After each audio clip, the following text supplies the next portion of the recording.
আজকে dinner menu নিয়ে চলে এসেছি, চলুন দেখাই ডিনার মেনুতে কি করেছি। তো এখানে করেছি মটরশুঁটির কচুরি। এই শীতের সিজন চলে যাচ্ছে, তাই মনে হলো যে একটু মটরশুঁটির কচুরি আজকে করি। তাই যদিও কাল মেয়ের পরীক্ষা, মেয়ে কিন্তু সন্ধ্যাবেলা 1 পিস খেয়েছে, ও খাবে না। আর এটা বর আর ছেলে, এখানে 8 পিস আছে। আর আলুর দম আছে। মেয়ের দিনের বেলাকার হয়তো দেখেছেন যে ছোট মাছের যে ঝাল করেছিলাম সেটা, আর এই আলুর দম দিয়ে ভাত খাবে। তা শীতের সিজন চলে যাচ্ছে, ভাবলাম যে একটু মটরশুঁটির কচুরি এবারে এবছরের মতো শেষ করে নিই।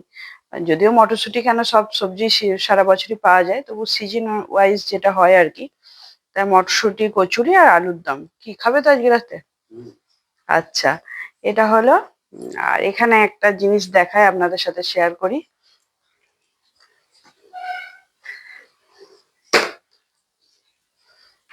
এখানে এই মেদিনীপুরে এটাকে নকশা বড়ি বলে।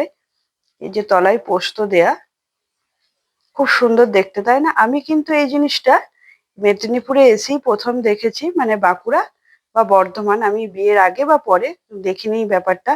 এটা দেখতে কিন্তু খুব সুন্দর, দেখুন তলায় পোস্ত দেয়া, আর কত সুন্দর প্রতিটা ডিজাইন, খুব সুন্দর। কিন্তু এগুলো আমি দিইনি। মানে এগুলো আমি নিজে হাতে তৈরি করিনি, কিন্তু এই যে এগুলো একজন স্যার দিয়ে গেছেন বাড়িতে। মানে আমার মেয়েকে ছোটবেলা থেকেই পড়াতেন উনি। ক্লাস 4 পর্যন্ত উনি পড়িয়েছিলেন। তারপর আমার ছেলেকেও একদম লোয়ার ক্লাস থেকে 4 পর্যন্ত পড়িয়েছেন। তা এবছর ছেলের 5 হয়ে গেল। তো যাই হোক, মানে স্যার যে মনে করে এটা দিয়ে গেছে, এটা মানে অনেকটা ভালো লাগারই বিষয়। কেননা হচ্ছে কি, উপহার আমার সবসময় একটা কথা আপনাদের ঘরে বলি, বা এটা আমার নিজের সত্যি একটা আমার একদম মনের কথা, যে উপহারটা আমার কাছে কখনো মনে হয় না যে সেটা কত দাম বা সেই জিনিসটা কেমন। আমার মনে হয় যে এই যে মনে করে উনি দিয়ে গেছেন, এটা যতটুকু জিনিস হোক, মানে এটা একদমই তো যতটুকু নয়, এটা তো অনেকটাই, মানে এতটা ধৈর্য ধরে এই জিনিসটা যে করতে হয়।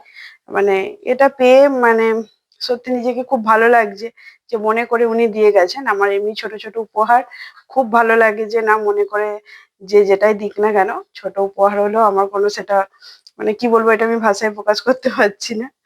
তো যাই হোক, সেই স্যারকে অনেক ধন্যবাদ। আর এখন এই পর্যন্তই, তো এখন ডিনার করে নেবো, অনেকটা রাত হয়ে গেছে, 10টা 20 বেজে গেছে।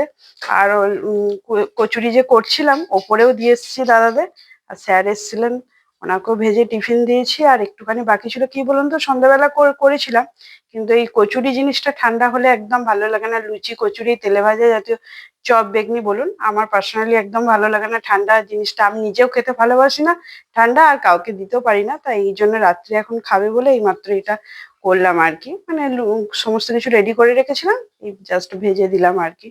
তো এখন এই পর্যন্তই, দেখা হচ্ছে পরে, টাটা।